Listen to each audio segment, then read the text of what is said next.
स्वागत है कई बार दूर देश से आप पधारे, दूर देश से आप पधारे, सही सही कष्ट अपार आपका स्वागत है कई बार, स्वागत है कई बार आपका स्वागत है कई बार। आनंद भयो हम सबको, अति आनंद भयो हम सबको, पायो दर्श तुम्हारे आपका स्वागत है कई बार, स्वागत है कई बार आपका स्वागत है कई बार।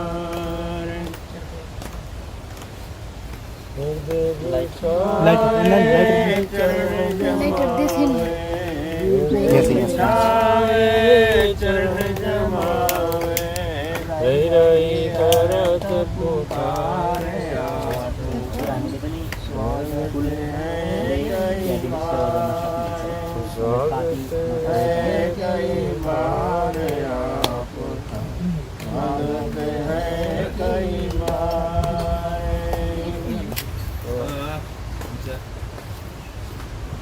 आप आफ्नो ठाउँमा उभे हुन आरतीको लागि दिनु पर्यो। आप आफ्नो ठाउँमा Oh my god, सानो हुन्थ्यो नि।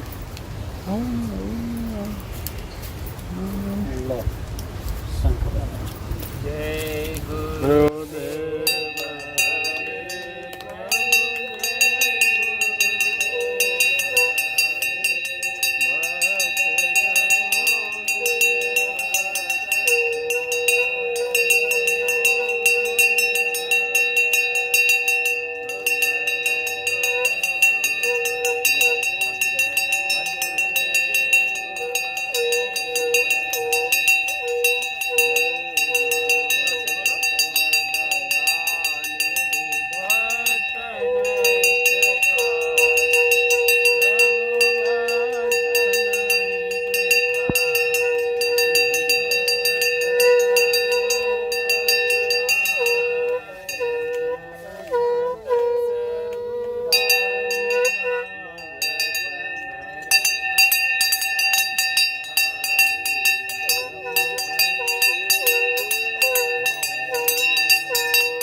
Check setting.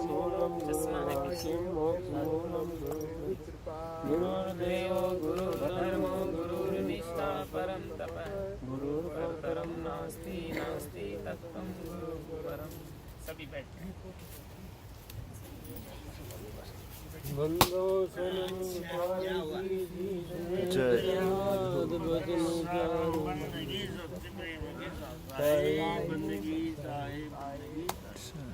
बोले सदगुरुदेव की जय की जय। जय।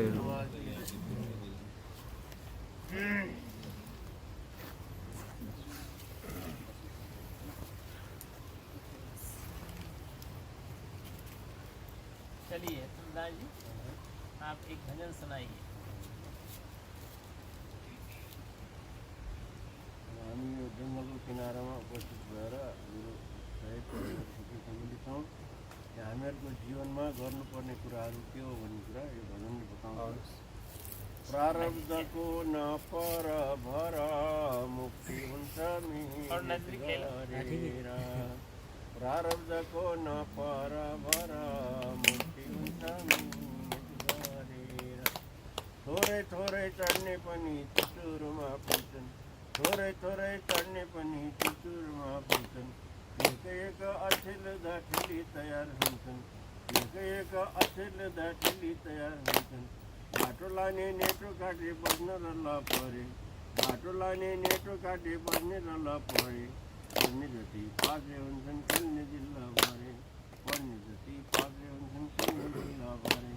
प्रारब्धको नपर भर मुक्ति हुन्छ मिहिनेत गरेर, प्रारब्धको नपर भर मुक्ति हुन्छ मिहिनेत गरेर। भोग लाग्छ रोग लाग्छ सबै तर्क झरिहाल्छ, भजनमा भाकर हाने बानी कहिले खान्छ, भजनमा भाकर हाने बानी कहिले खान्छ। प्रारब्धको नपर भर मुक्ति हुन्छ मिहिनेत गरेर। ज्ञान साधन सिकौँ अझै आज्ञा नमानिहालौँ, ज्ञान साधन सिकौँ अझै आज्ञा नमानिहालौँ। मनको मैलो मनको सुख थैलो आसक्तिलाई पालौँ, मनको मैलो दुःखको थैलो आसक्तिलाई पालौँ। प्रारब्धको नपर भर मुक्ति हुन्छ मिहिनेत गरेर, प्रारब्धको नपर भर मुक्ति हुन्छ मिहिनेत गरेर, मुक्ति हुन्छ मिहिनेत गरेर। बोलो सदगुरुदेव की जय।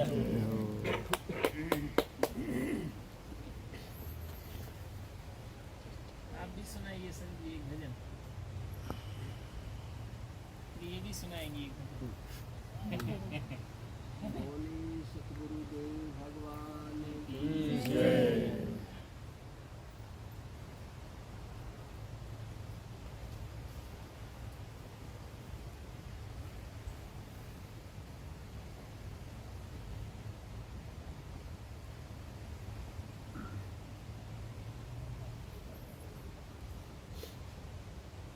ज्योति ज्ञान की जला जो गुरुदेव शरण आया तेरे दर पे।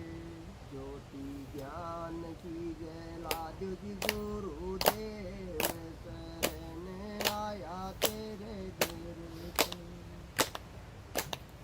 इतना सुंदर जीवन पाया सुंदर सुंदर होई, कितना सुंदर जीवन पाया सुंदर सुंदर हो। मार्ग मोक्ष पावे साधु गुरुदेव, साधु गुरुदेव शरण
पीलाद जी गुरुदेव पीलाद जी गुरुदेव शरण आया तेरे दर अमृत ज्ञान का पीलाद जी गुरुदेव पीलाद जी गुरुदेव शरण आया तेरे दर ज्योति ज्ञान की जयलाद जी गुरुदेव जयलाद जी गुरुदेव शरण आया तेरे तेरे दर्शन पाया आनंद छाया मंगल मंगल होय दर्शन पाया आनंद छाया मंगल मंगल होय चेतन देव से मिलाद जी गुरुदेव मिलाद जी गुरुदेव शरण आया तेरे घर चेतन देव से मिलाद जी गुरुदेव मिलाद जी गुरुदेव शरण आया तेरे घर ज्योति ज्ञान की जयलाद जी गुरुदेव जयलाद जी गुरुदेव शरण आया तेरे दर पे ज्योति ज्ञान की जयलाद जी गुरुदेव जयलाद जी गुरुदेव शरण आया तेरे दर पे मेरी नैया आप खवैया पार करो गुरुदेव मेरी नैया आप खवैया पार करो गुरुदेव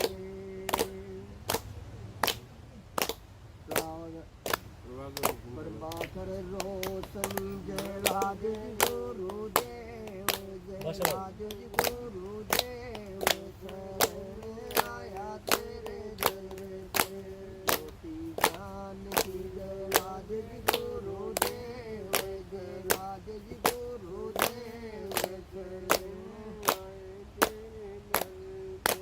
ज्योति ज्ञान की जयलाद जी गुरुदेव जयलाद जी गुरुदेव शरण आया तेरे दर पे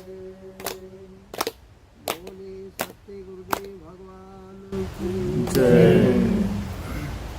आप लोग भी गाएंगे भजन हाँ गा दो बस्ने छ बस्नलाई छ बस्नुहोस् अगाडि आ जाओ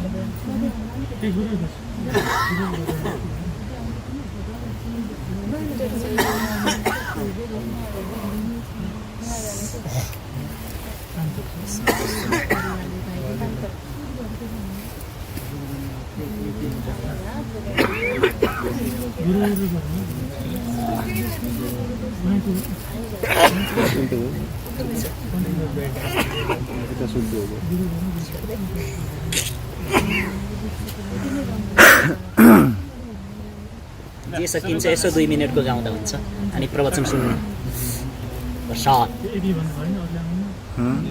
पानी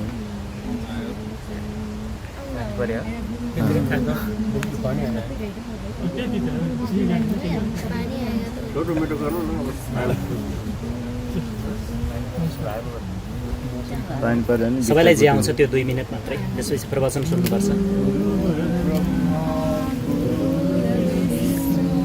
गुरुदेव महेश्वरा गुरु साक्षात् परब्रह्म तस्मै श्री गुरुवे नमः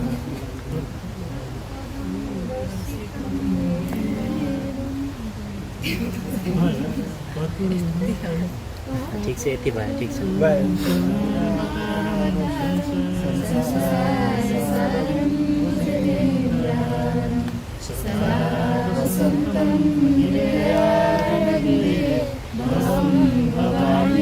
सहितं नमामि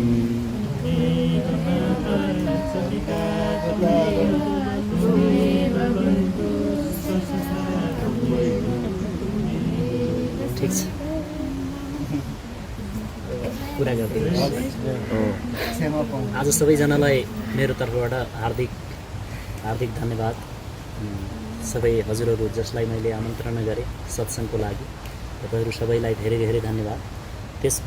त्यसपछि सबभन्दा अत्याधिक धेरै हार्दिक आभारी तथा हृदयदेखि नै कृतज्ञता ज्ञापन मेरो गुरुको प्रिय सुपुत्र पनि हुनुहुन्छ र उहाँ जो मेरो गुरुको परम प्रिय मित्र पनि हुनुहुन्छ प्रभाकर साहेबजी, अनि उहाँकै शिष्य मण्डली हुनुहुन्छ हाम्रो अखण्ड साहेब, प्रभाकर साहेबकै शिष्य हुनुहुन्छ, मेरो प्रिय गुरुको सुपुत्र पनि हुनुहुन्छ। जे होस् आज 12 वर्ष हुन गएको छ उहाँसँग हाम्रो सम्बन्ध जोडिएको। म उहाँको पिताश्रीबाट 2068 सालमा कवीर दृष्टिकोण र कवीर परम्परामा दीक्षित भएको पनि हो र केही गुरुहरूमध्ये उहाँ सचेत कवीर हुनुहुन्छ। उहाँ एकदम अद्भुत नेपालको गौरवमय गुरु, उहाँसँग सम्बन्ध रहिरहेको कारण हिजो उहाँले एक अद्भुत समयमा मलाई सम्झेर धेरै धन्यवाद बनाउनु भयो। हार्दिक धन्यवाद छ। त्यसमा प्रभाकर साहेबलाई पनि मेरो हृदयदेखि नै धन्यवाद। यहाँ अब यो जङ्गलमा आएर एउटा सामान्य कुरा वार्तालापमै स्वागत गर्नुभयो, स्वीकार गर्नुभयो मेरो कुरालाई, धेरै धेरै धन्यवाद छ। भारतवर्षको करिब म 52 सालमा नेपाल छोडेपछि समग्र भारतवर्षको दर्शन भ्रमण गरेर फर्केपछि 2068 सालमा काठमाडौँ काठमाडौँ पसेपछि म कवीरका अनेकौँ शाखाहरू, बाह्रपन्थी कवीरका प्रत्येक पन्थहरूका हरेक कुराहरू अध्ययन गरिसकेको थिएँ र नेपालमा पनि कवीर शाखा देखेपछि भानेश्वरमा मलाई अत्याधिक हर्ष लाग्यो र त्यहाँ सचेत साहेबको भेट भयो। मैले पशुपतिनाथ भगवानलाई चढाउने भनेर ल्याएको फुलको टोकरी र माला उतै घर फर्केर लिँदै थिएँ। बाटो बिर्सेर उता पूजा प्रतिष्ठानतिर पुगेपछि सचेत साहेबलाई त्यो माला लगाइदिएर त्यो मेरो भेट थियो 68 साल असाढतिरको कुरा। र त्यही निरन्तरता रह्यो। गाउँ गए, गाउँबाट फेरि केही पढाइ लेखाइको लोभले काठमाडौँ पसेँ।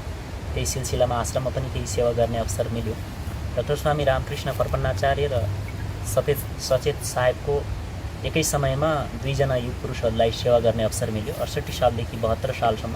72 सालमै सचेत साहेब पनि समाधिष्ट हुनुभएको छ। उहाँको समाधिको समयमा पनि अन्तिम सेवा, आसन बाँध्नेदेखि लिएर हस्पिटल कुर्नेदेखि लिएर ती कामहरू पनि भए फर्पन्नाचार्य पछि।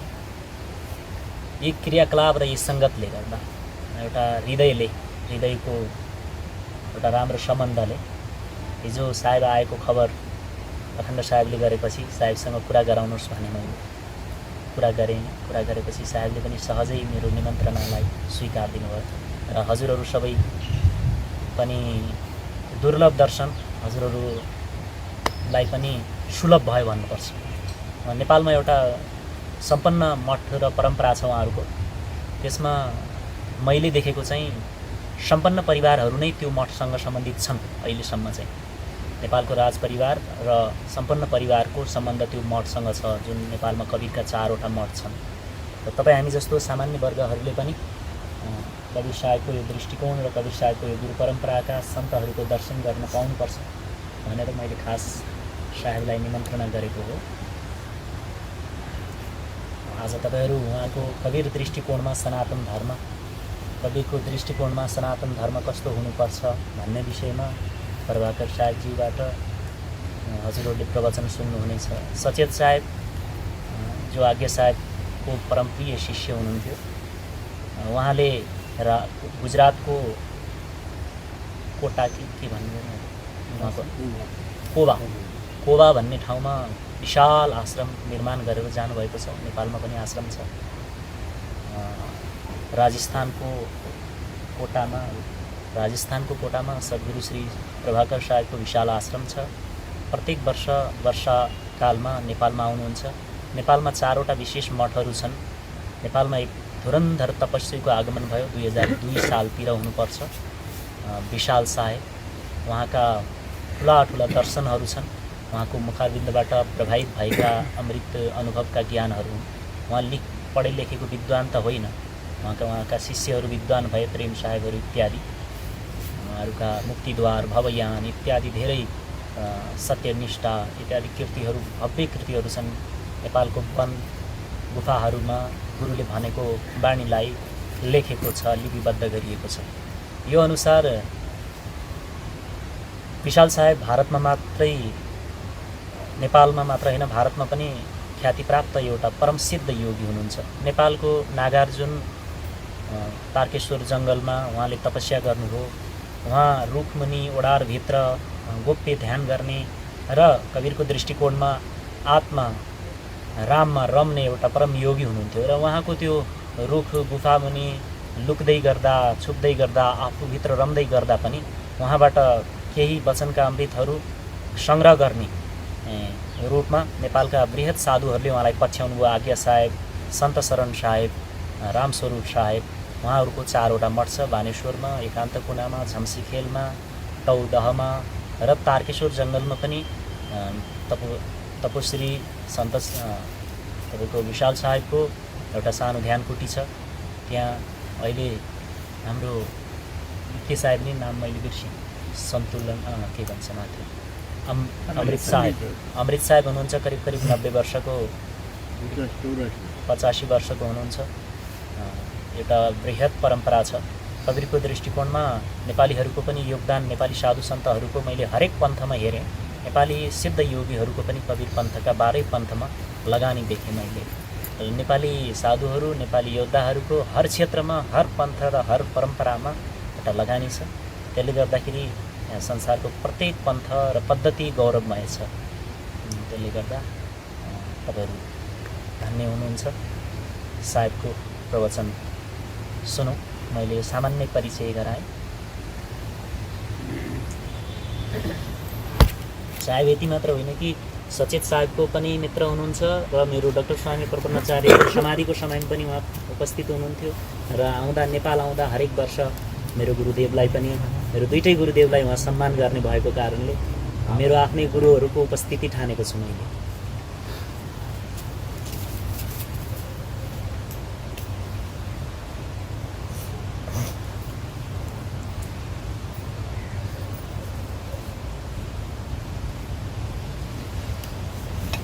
बोलिए सद्गुरु देव की जय, सत्य धर्म की जय, इस ज्ञान गंगा की जय।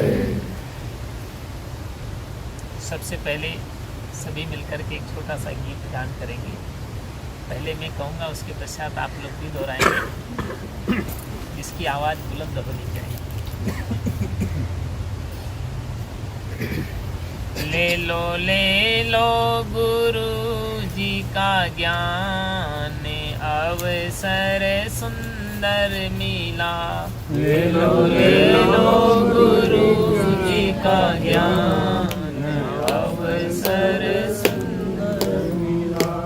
मानव जीवन का करो कल्याण, अवसर सुंदर मिला। मानव जीवन का करो कल्याण, अवसर सुंदर मिला।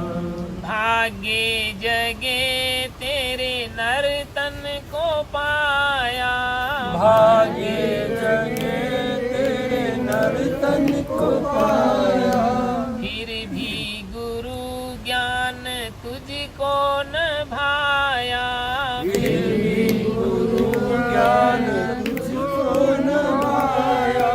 चेत कर ले अरे नादान, अवसर सुंदर मिला। चेत कर ले अरे नादान, अवसर सुंदर मिला। ले लो गुरु जी का ज्ञान, अवसर सुंदर मिला। ले लो गुरु जी का ज्ञान, अवसर सुंदर मिला। माया की मस्ती में काहे को भूले, माया की मस्ती में काहे को भूले। साथ न देंगे जिन पर तू फूले साथ न देंगे जिन पर तू फूले। कर भक्ति भजन शुभ दान अवसर सुंदर मिला। कर भक्ति भजन शुभ दान अवसर सुंदर मिला। ले लो गुरु जी का ज्ञान अवसर सुंदर मिला। ले लो गुरु जी का ज्ञान अवसर सुंदर मिला। सत्संग की गंगा में गोता लगा ले। सत्संग की गंगा में गोता लगा ले। सत्संग की गंगा में गोता लगा ले। सत्संग की गंगा में गोता लगा ले। भक्ति की युक्ति गुरु जी से पाले। भक्ति की युक्ति गुरु जी से पाले।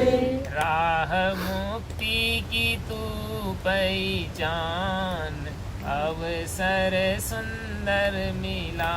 राह मुक्ति की तू पहचान अवसर सुंदर मिला। ले लो गुरु जी का ज्ञान अवसर सुंदर मिला।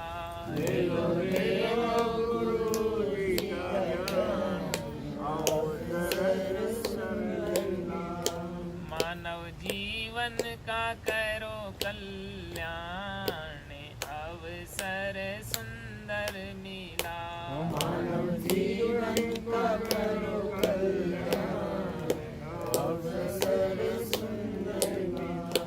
गुरु दरबार में आजा प्यारे। गुरु दरबार में आजा प्यारे। मिट जाएंगे जग दुख सारे। मिट जाएंगे जग सारे। बनो कहते प्रभाकर महान अवसर सुंदर मिला। बनो कहते प्रभाकर महान अवसर सुंदर मिला। ले लो गुरु जी का ज्ञान अवसर सुंदर मिला।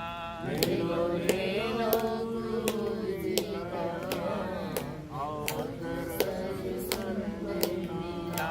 मानव जीवन का करो कल्याण अवसर सुंदर मिला। मानव जीवन का करो कल्याण अवसर सुंदर मिला। बोलिए सद्गुरु देव की पानी जल सेवा हो जाए। जरूरत नहीं।